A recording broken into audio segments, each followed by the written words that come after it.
So NEET 2022 is conducted 17 जुलाई को conduct हुआ है. 50 questions from physics and chemistry and 100 question from biology. And इस exam की duration 3 hours 20 minutes रही है. और एलिजिबिलिटी क्राइटेरिया हमें मालूम है. एनुअल इनटेक के बारे में थोड़ी सी बात कर लेते हैं. अप्रॉक्सीमेटली एमबीबीएस की 91,000 सीट्स है, गवर्नमेंट सीट्स 40,000 है, और हम बीडीएस की सीट्स की बात करें 26,000 सीट्स है.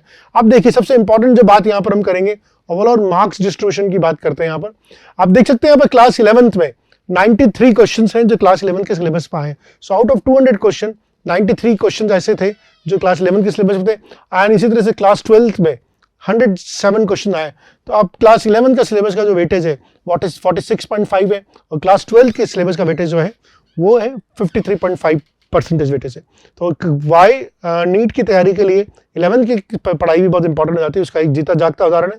Class wise number of question है, ये आपको हम ऑलरेडी दे चुके हैं. अब ओवरऑल डिफिकल्टी लेवल एनालिसिस आपने देखा है कि पेपर का जो हम कंक्लूजन बाद में करेंगे, लेकिन ओवरऑल डिफिकल्टी लेवल एनालिसिस की बात करें तो रेजोनेंस ने हर एक क्वेश्चन को ऑन स्केल ऑफ 1 to 3 हमने इसको डिफिकल्टी को मेजर किया है. और ये रेजोनेंस की एक्सपर्ट फैकल्टी ने करी है. First is stand for the easy, second stand for the moderate, third stand for the difficult. So there were total 86 question which were of easy level, there were 89 question which were medium level, and difficult level there were 25 question. Subject wise breakup हमने अलग दिया हुआ है.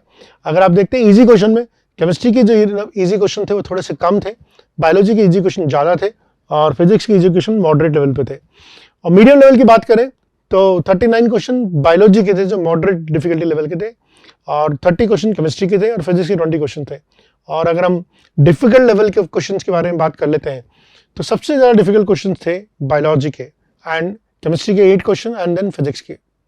तो ये हमारा difficult level analysis है.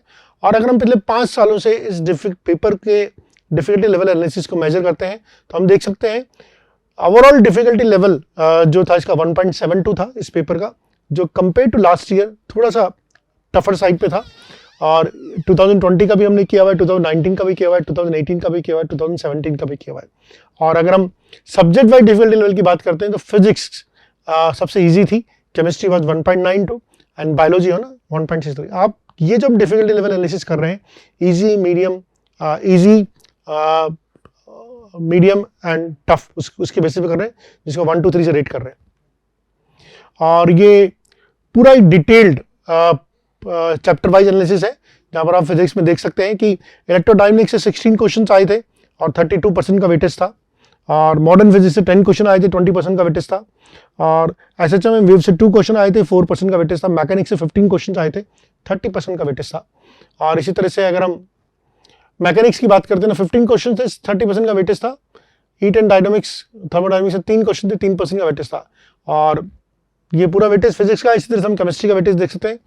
Chemistry में फिजिकल केमिस्ट्री के 16% वेटेज था, and physical chemistry 1 again 20% weightage था. ऑर्गेनिक केमिस्ट्री का 32% वेटेज था, विच इज सिग्निफिकेंट. और आइए ऊपर देख लेते हैं.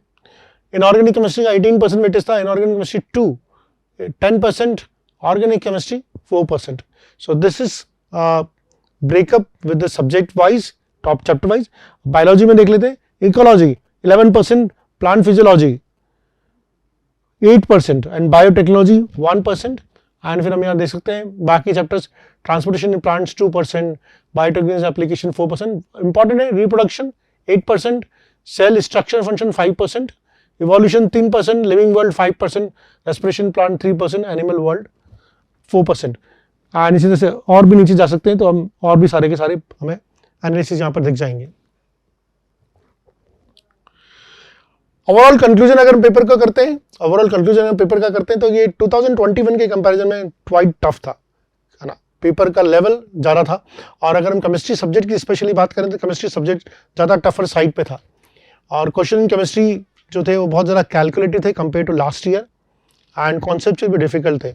इवन इन बायोलॉजी में मैक्सिमम क्वेश्चन को एनसीईआरटी से पूछा गया था, एंड वो इजी टू मॉडरेट थे, लेकिन 10 क्वेश्चन ऐसे थे जिनमें बहुत एनालिटिकल अप्रोच की रिक्वायरमेंट थी, और उनको हम टफ मान सकते हैं. लेकिन केमिस्ट्री में करीब 25 क्वेश्चन ऐसे थे जो out of 25 question which were from NCERT, and paper was calculative. और इस बार जो पेपर में जो नई चीज़ देखी गई है वो assertion type question, statement type question, matching type question. So overall difficult chemistry का पेपर जो था उसमें क्वेश्चन जो थे थोड़े से डिफिकल्ट थे, और एज पर कट ऑफ थोड़ा सा डिक्रीज होना चाहिए compare to last year. And हमें लगता है कि जनरल कैटेगरी में 590 जो होगा एक अच्छा स्कोर हो सकता है AIQ ऑल इंडिया कैटेगरी में.